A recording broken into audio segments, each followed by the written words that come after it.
Hello दोस्तों, स्वागत है आप सबका हमारे इस चैनल यूनिटी टेक। जी हाँ, एक बार फिर से मैं सौरभ आपके सामने हाजिर हूँ एक नए प्रोडक्ट के साथ। आज हम रिव्यू करने वाले हैं एक नया ईयरबड जो है Oppo Enco W11, जो कुछ इस तरह की पैकिंग में आती है, आप देख सकते हैं। और इसको मैं अनबॉक्स करूंगा, इसकी रिव्यू करूंगा और आपको बताऊंगा कि इसके जो स्पेसिफिकेशंस हैं, इसमें जो चीजें हैं वो कितनी बेहतर हैं, क्या इंप्रूवमेंट की जरूरत है और कहां पे कंपनी को थोड़ा काम करने की जरूरत है, क्या अच्छा किया है इन्होंने। लेकिन इससे पहले कि हम इस वीडियो को शुरू करें, मैं चाहूंगा कि अगर आप चैनल पे पहली बार आए हैं, चैनल को लाइक और सब्सक्राइब जरूर करें। सब्सक्राइब करने के बाद बेल आइकन को प्रेस करना बिल्कुल ही ना भूलें। जी हाँ, तो चलिए शुरू करते हैं हमारा आज का वीडियो।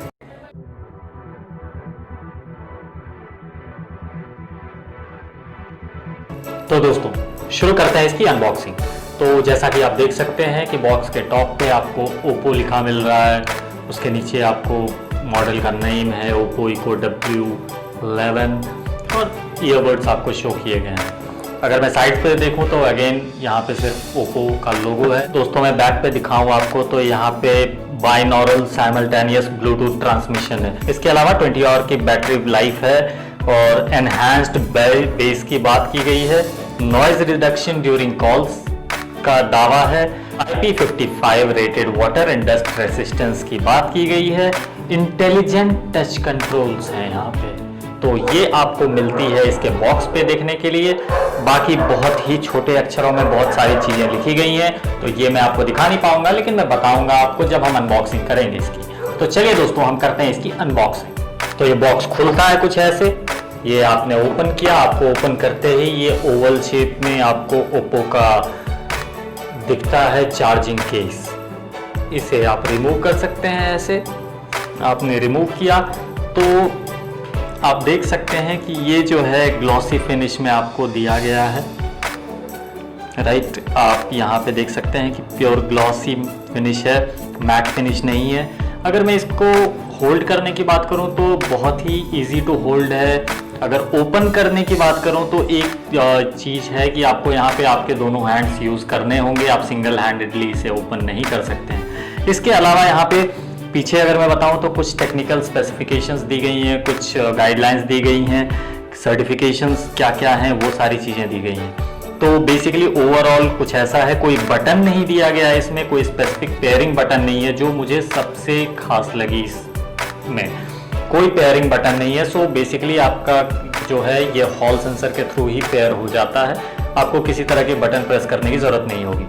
तो दोस्तों यहाँ पे आप देख सकते हैं कि एक छोटी सी लाइट यहाँ पे दिख रही होगी आपको, यहाँ पे एक स्मॉल सी लाइट है। तो जैसे ही इसे हम ओपन करते हैं तो यहाँ पे आप देख सकते हैं ग्रीन लाइट ब्लिंक हो चुकी है। तो बेसिक सी बात है कि ये एक्चुअली पेयर करने की कोशिश कर रहा है। अगर कोई डिवाइस जो ऑलरेडी पेयर्ड है वो विसिनिटी में होगा तो ये पेयर हो जाएगी, अगर नहीं तो ये देखिए कि ये ब्लिंकिंग स्टार्ट हो गई, यानी कि ये पेयरिंग मोड में चला गया है। अब आप किसी भी डिवाइस को इसके साथ पेयर कर सकते हैं, किसी भी बटन की कहीं कोई ज़रूरत नहीं। तो इसके अंदर अगर हम देखें, बॉक्स ओपन होने के बाद कुछ इस तरह का डिस्प्ले आपको दिखता है और आपने इसी के लिए पैसे खर्च किए हैं। ये जो पेयर आपको दिख रहा है ये पेयर है जिसके लिए आपने इतने पैसे लगाए हैं और आपको मिलता है ये कुछ ऐसे। तो आगे देखते हैं कि बॉक्स के अंदर क्या है, क्योंकि इसके बारे में हम आगे देखेंगे कि ये ईयरबड्स कैसे काम कर रहे हैं, क्या क्या फैसिलिटीज मिलने वाली हैं। तो इसको साइड करते हैं फिलहाल और आगे बढ़ते हैं कि और बॉक्स के अंदर क्या दिया गया है। तो ये हमने हटाया। अब आगे के लिए आपको इसको रिमूव करना होता है, तो ये थोड़ा सा स्टिफी सा है। इसे रिमूव करने के लिए मतलब कुछ ऐसा दिया नहीं गया है कि आप उसे होल्ड कर पाएँ अंदर बॉक्स के अंदर, क्योंकि ये पूरी तरह बॉक्स को फिट कर जाता है। लेकिन स्टिल मैंने इस बार अच्छे से रिमूव कर लिया, नहीं तो पिछले 2-4 बार मुझे बहुत परेशानी हुई। तो बेसिकली अगर आप इसको रिमूव करते हैं तो यहाँ पे आपको कुछ ऐसा देखने को मिलता है। जी हाँ, आप देख सकते हैं कि यहाँ पे एक नोटबुक रखी है नीचे Oppo, और I am pretty much sure कि वो कुछ और नहीं, बस इनका यूज़र मैनुअल होने वाला है। इस यूज़र मैनुअल के अंदर वही कहानियाँ होंगी कि ये कैसे यूज़ करना है, क्या क्या है। तो बेसिकली देखिए आप, ओवरव्यू है, ब्लूटूथ पेयरिंग है, ऑटोमेटिक कनेक्शन है, पेयरिंग विद अदर डिवाइसेस है, चार्जिंग, ये सारी डिटेल्स आपको दी गई हैं। इसके अलावा पीछे आपके टच कंट्रोल के बारे में बताया गया है कि आपको अगर टच कंट्रोल कैसे यूज़ करना है वो मैं आपको दिखा दूंगा। इसके अलावा इस दोनों तरफ में आप देख सकते हैं कि डैम बनाया गया है। इस डैम के नीचे क्या है ज़रा हम देखें तो इस साइड शायद ईयरबड्स हैं आपके, जी हाँ। तो बेसिकली आपको एक एक्स्ट्रा पेयर दिया गया है बड्स का, शायद आपकी फिट के लिए, कि अगर आपको जो रेगुलर बड्स हैं वो फिट नहीं आते हैं तो उसे यूज़ करने के लिए आपको ये दिया गया है। देखिए, सो बेसिकली ये दो एक पेयर है और ये दो एक पेयर है। ऑप्शंस आपके पास अवेलेबल हैं और एक पेयर तो आपके ईयरबड्स में लगाइए। तो कुल मिलाकर आपके पास 3 पेयर ऑफ ईयरबड्स आपको मिलते हैं इसके साथ। इसे चलिए वापस रख देते हैं इसके अंदर मेरी। अब चलते हैं इसके दूसरे साइड क्या है। ओह, इन्होंने चार्जिंग केबल दे रखा है। गुड गुड, बहुत अच्छी बात है कि इन्होंने चार्जिंग केबल दे रखा। मुझे तो अब एक्सपेक्टेशन ही खत्म हो गई, लेकिन फिर भी अच्छा लगा ओप्पो ने दिया है चार्जिंग केबल। वैसे कोई खास लेंथ तो नहीं लग रही, मतलब एक जनरल सी लेंथ है।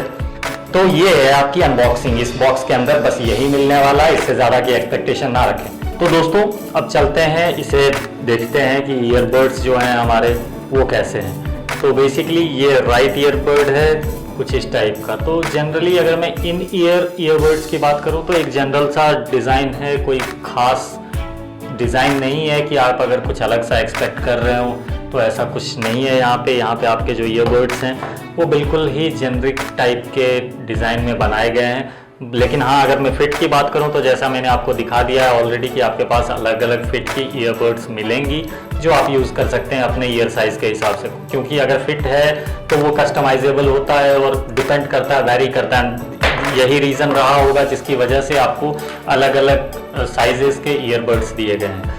तो ओवरऑल अगर मैं बात करूं तो कंपनी ने ये ध्यान ज़रूर रखा है कि लोगों के ईयर साइजेस डिफरेंट होते हैं और उन साइजेस के ईयरबड्स लोगों को प्रोवाइड किए गए हैं। तो ये एक अच्छी चीज़ है। उसके अलावा डिज़ाइन में कुछ खास नहीं है। यहाँ पे आप देख सकते हैं कि यहाँ पे 2 लाइट्स दिए गए हैं जो कि आप अगर इसे कनेक्ट करेंगे, आप इसे वापस केस में डालेंगे तो ये चार्जिंग शुरू कर देगा और यहाँ पे लाइट्स ब्लिंक करने लगेंगी। इसके अलावा अगर मैं बात करूँ यहाँ पे तो ऑब्वियस सी बात है कि यहाँ 2 चार्जिंग सॉकेट्स दिए गए हैं जो कि आप जब केस में डालते हैं तो ये चार्ज करने के लिए काम आते हैं। ये सॉकेट्स आपके यूज़ आएंगे वहाँ पे। और ओवरऑल मैं बात करूं तो इसमें यहाँ पे अगर आप देख सकते हैं तो बहुत ही टाइनी होल्स हैं जो कि एक्चुअली माइक्रोफोन्स हैं। तो आपको हर ईयरबड पे एक माइक्रोफोन दिया गया है, यानी कि आप इसे सिंगल यानी कि मोनो या स्टीरियो की तरह यूज़ कर सकते हैं। ये दोनों ऑप्शंस आपको अवेलेबल हैं। आप अगर एक को केस में छोड़कर दूसरे को यूज़ करना चाहते हैं किसी कॉलिंग के लिए, किसी और फंक्शन के लिए, आप इसे कर सकते हैं। या फिर कनेक्टिविटी की बात करूँ तो कनेक्टिविटी मुझे आपको दिखानी पड़ेगी, तो मैं अपने फ़ोन के साथ इसे पेयर करके दिखाता हूँ और देखते हैं कि कितनी बेहतर कनेक्टिविटी आपको इसमें मिलने वाली है। तो दोस्तों ये है मेरा फ़ोन Redmi Note 8 और ये हमारे ईयरबड्स। तो अब इसकी कनेक्टिविटी जैसे मैंने बताया कि कोई पेयरिंग के लिए आपको बटन नहीं चाहिए, कुछ नहीं चाहिए। तो लेकिन एक डिमेरिट यहाँ पे है कि अगर ये किसी और फ़ोन से कनेक्ट किया जा चुका है या फिर पेयर किया जा चुका है तो आपको जैसे ही आप इसे ऑन करते हैं तो ऑन करने के बाद आपकी दूसरी डिवाइस जिससे ये पहले ही पेयर्ड है उससे डिस्कनेक्ट होनी चाहिए। उसमें जो है ब्लूटूथ एनेबल्ड नहीं होना चाहिए, नहीं तो उसके साथ ये पेयर हो जाएगा और आप नए डिवाइस के साथ पेयर नहीं कर पाएंगे।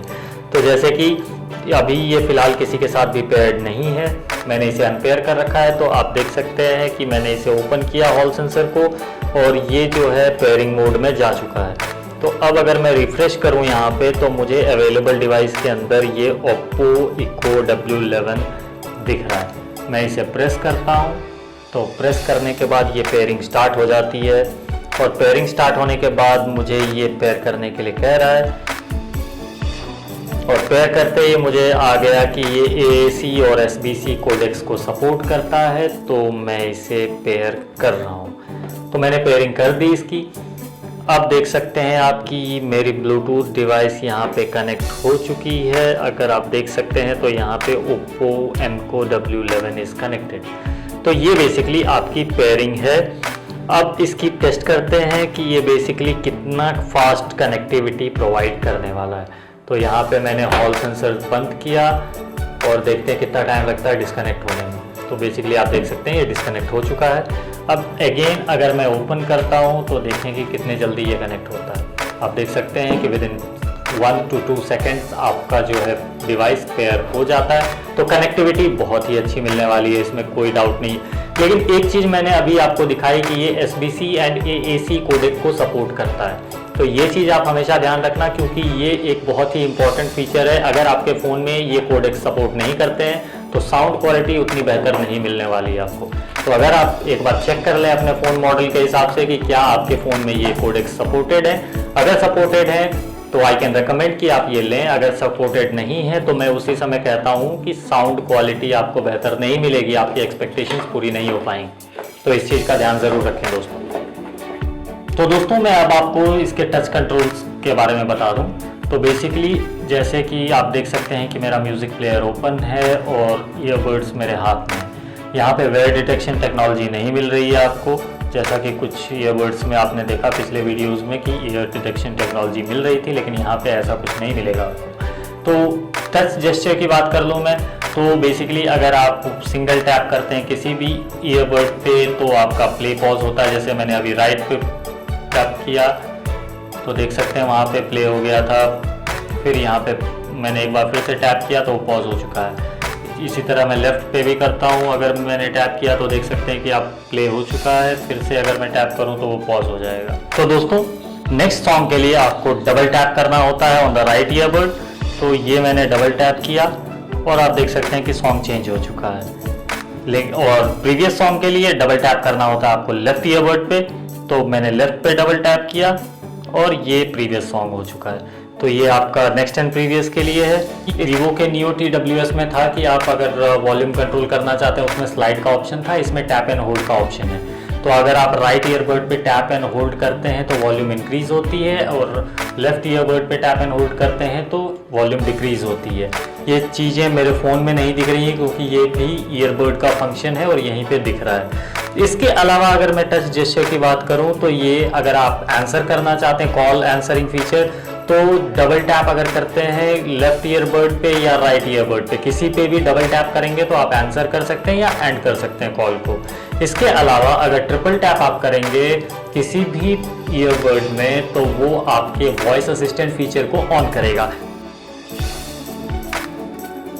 आप देख सकते हैं कि मेरा गूगल असिस्टेंट ऑन हो चुका है और वो मुझे चुटकुला सुनाना चाह रहा है। तो दोस्तों जैसा कि आपने देखा, मैंने कनेक्टिविटी दिखाई आपको, इसकी स्पेसिफिकेशंस दिखाई आपको, इसका लुक दिखाया। लेकिन अब जो मैं बात करने जा रहा हूँ वो बेसिकली हमारा होता है कि साउंड कैसी है। तो अगर मैं साउंड की बात करूँ तो साउंड क्वालिटी कहीं ना कहीं थोड़ी सी अप टू द मार्क नहीं है। अगर मैं बात करूँ इसके बेस की तो बेस में लैग करता है ये। अगर आप बेस लवर हैं, आप म्यूजिक लवर हैं तो ये ईयरबड्स आपके लिए नहीं है। अगर आप म्यूजिक सुनना ज़्यादा पसंद करते हैं, बेस लाउड चाहते हैं तो वो नहीं है, लेकिन वोकल्स क्लियर आने वाली हैं आपको इसमें। उसके अलावा अगर इंस्ट्रूमेंट्स की बात करूँ तो इंस्ट्रूमेंट्स भी क्लियर आएंगे, लेकिन बेस में आपको कहीं ना कहीं प्रॉब्लम होगी। फिट बहुत अच्छी आएगी, जैसा कि मैंने पहले ही बता दिया आपको कि फिटिंग में कोई इश्यूज नहीं आने वाली है आपको। इसके अलावा लेटेंसी की जो मैं बात करता हूँ हमेशा कि क्या लैग रहता है, अगर आप कोई रियल टाइम गेम खेल रहे हैं या म्यूजिक प्ले कर रहे हैं तो कितना डिले आएगा आपके साउंड में। तो डिले बहुत अच्छा है, मतलब लेटेंसी बिल्कुल भी नेग्लिजिबल है। तो मैं कह सकता हूँ कि वहाँ पे ये अच्छा परफॉर्मेंस दे रही है आपको। इसके अलावा बैटरी बैकअप की बात करूँ मैं तो 40 mAh की बैटरी आपको ईयरबड्स पे मिलती है और 400 mAh की कैपेसिटी है वो आपके चार्जिंग केस पे है। जी हाँ, जिससे कि आपको ओवरऑल अगर मैं बात करूं तो 20 आवर्स का टोटल बैकअप मिलता है इंक्लूडिंग द चार्जिंग केस। लेकिन अगर सिर्फ ईयरबड्स की बात करूं तो अप्रॉक्सीमेटली 50% वॉल्यूम पे आपको 5 आवर्स की बैकअप मिल जाएगी इसमें। और चार्जिंग टाइम की बात करूं तो चार्जिंग थोड़ा स्लो है, क्योंकि इसमें जो है ईयरबड्स को अगर केस में चार्ज करते हैं वहां भी अप्रॉक्सीमेटली 2 घंटे का टाइम लेता है और केस को चार्ज करने में भी लगभग 2 घंटे का ही समय लगता है। जो चार्जिंग टाइम है वो थोड़ा ज्यादा है। इसके अलावा अगर मैं बात करूं यहाँ पे आपको, जैसे मैंने आपको बता दिया साउंड क्वालिटी, मैंने बता दी लेटेंसी, मैंने बता दिया आपको कि जो बैटरी बैकअप है वो कैसी रहने वाली है।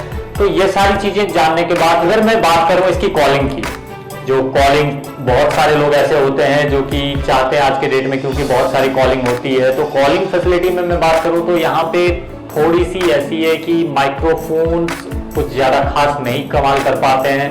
आप अगर आउटडोर्स यूज करेंगे तो सामने आपको इको जा सकती है, आपको जो है वॉइस ब्रेकेज का सामना करना पड़ सकता है, और जो आसपास की नॉइज होगी वो पूरा का पूरा नॉइज आपके सामने जो लिसनर होगा उससे जाती है। तो मैं कहूंगा कॉलिंग के लिए तो मैं इसे रेकमेंड बिल्कुल नहीं करूंगा कि अगर आप कॉलिंग के लिए लेना चाहते हैं तो नहीं, ये आपके लिए नहीं है। इसके लिए आप कोई दूसरा, जो मैंने अलग से प्रोडक्ट्स रिव्यू किए हैं, आप एक बार उन्हें देख लें, वहां से आपको मिल सकता है कि कोई दूसरा बेटर परफॉर्मिंग ईयरबड आप ले सकते हैं, लेकिन कॉलिंग के लिए बिल्कुल भी नहीं है। तो अगर मैं ओवरऑल रिव्यू की बात करूं ओप्पो एनको W11 की, तो मैं ये रेकमेंड करूंगा अगर आप ई बुक्स यूज करना चाहते हैं, या फिर आप नॉर्मल यूट्यूब वीडियोस देखते हैं, या फिर आप अगर सिर्फ जो है आप कुछ पॉडकास्ट वगैरह सुनते हैं, तो वहां पे आप ये ले सकते हैं। लेकिन अगर इससे ज्यादा की आपको एक्सपेक्टेशन है, आप एक म्यूजिक लवर हैं, अगर आपको बेटर बेस क्वालिटी वगैरह चाहिए, तो आपको मैं बिल्कुल ये रेकमेंड नहीं करूंगा। मैं कहूंगा कि आप एक बार फिर से अपने चॉइस को रिव्यू करें और किसी नए प्रोडक्ट की तलाश करें। तो दोस्तों, ये था हमारा रिव्यू ओप्पो एनको W11 का, जिसमें मैंने आपको सारी चीजें बता दी, सारी चीजें ऑनेस्टली आपके सामने रखी हैं। आपको कैसा लगा ये वीडियो, ये हमें कमेंट बॉक्स में जरूर से जरूर बताएं। तब तक के लिए मुझे विदा दीजिए। नमस्कार, जय हिंद।